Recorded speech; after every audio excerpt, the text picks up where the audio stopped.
40 বছরের অপেক্ষার অবসান। মঙ্গলবার 2 জুন নিউ ইয়র্কের জাতিসংঘ সদর দফতরে এক ঐতিহাসিক নির্বাচনে বাংলাদেশের পররাষ্ট্রমন্ত্রী ড খলিলুর রহমান জাতিসংঘের সাধারণ পরিষদের 81তম অধিবেশনের সভাপতি নির্বাচিত হয়েছেন। প্রতিদ্বন্দ্বী সাইপ্রাসের প্রার্থীকে হারিয়ে তিনি এই পদে জয়ী হন। জাতিসংঘের সাংগঠনিক ইতিহাসে আজকের এই নির্বাচন ছিল বিরলতম ঘটনাগুলোর একটি। এটি ছিল খুবই প্রতিদ্বন্দ্বিতামূলক একটি নির্বাচন। বাংলাদেশের খলিলুর রহমান ও সাইপ্রাসের আন্দ্রেয়াস কোরুসিস এশিয়া প্যাসিফিক অঞ্চল থেকে লড়াই করেছেন। নিউ ইয়র্কের সময় সকাল 10টায় জেনারেল অ্যাসেম্বলি হলে ভোট অনুষ্ঠিত হয়। প্রতিষ্ঠিত আঞ্চলিক আবর্তন নীতি অনুসারে 81তম অধিবেশনের সভাপতি এশিয়া প্যাসিফিক গ্রুপ থেকে নির্বাচিত হওয়ার কথা ছিল।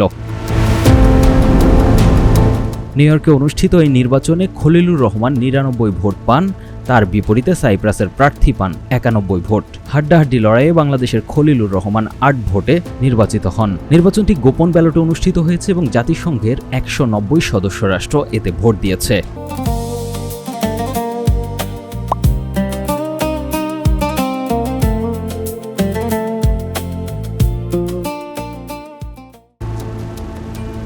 ড খলিলুর রহমান 2026 সালের ফেব্রুয়ারিতে বাংলাদেশের পররাষ্ট্রমন্ত্রী হিসেবে শপথ নেন।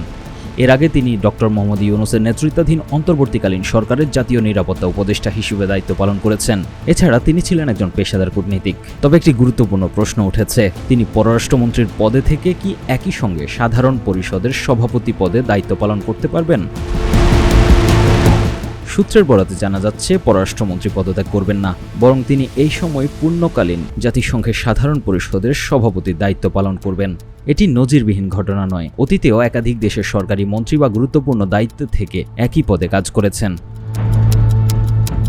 ক্যামেরুনের ফিলেমন ইয়াং প্রধানমন্ত্রী থাকাকালীন সভাপতির দায়িত্ব পালন করেন। মালদ্বীপের পররাষ্ট্রমন্ত্রী আবদুল্লাহ শহীদ পররাষ্ট্রমন্ত্রী পদে থেকে এই সভাপতির দায়িত্বটি পালন করেন। এছাড়া বাংলাদেশের হুমায়ুন রশিদ চৌধুরী 1986 সালে 41তম অধিবেশনে পররাষ্ট্রমন্ত্রী থাকাকালীন সভাপতি নির্বাচিত হন।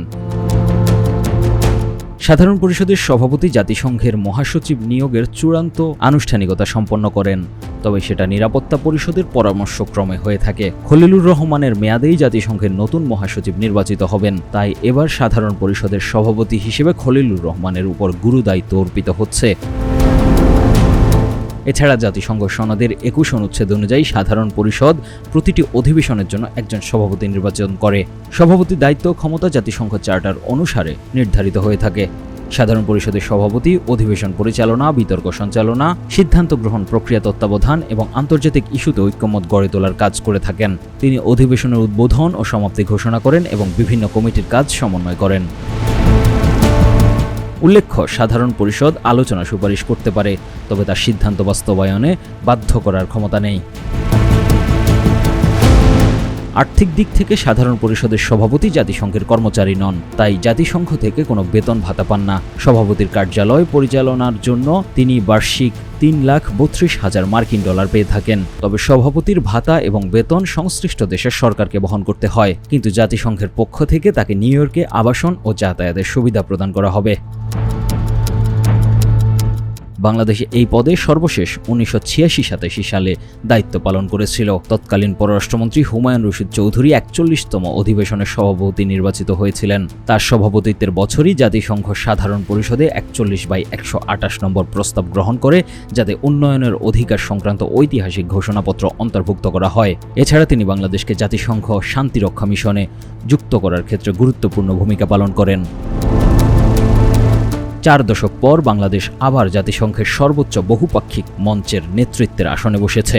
ড খলিলুর রহমান প্রতিশ্রুতি দিয়েছে, শান্তি রক্ষা, টেকসই উন্নয়ন লক্ষ্যমাত্রা এবং জলবায়ু সংকট মোকাবেলাই হবে তার অগ্রাধিকার। এছাড়া নির্বাচিত হওয়ার পরপর যে ভাষণ দিয়েছেন তিনি, সে ভাষণে রোহিঙ্গা ইস্যু তিনি অত্যন্ত বলিষ্ঠভাবে উপস্থাপন করেছেন।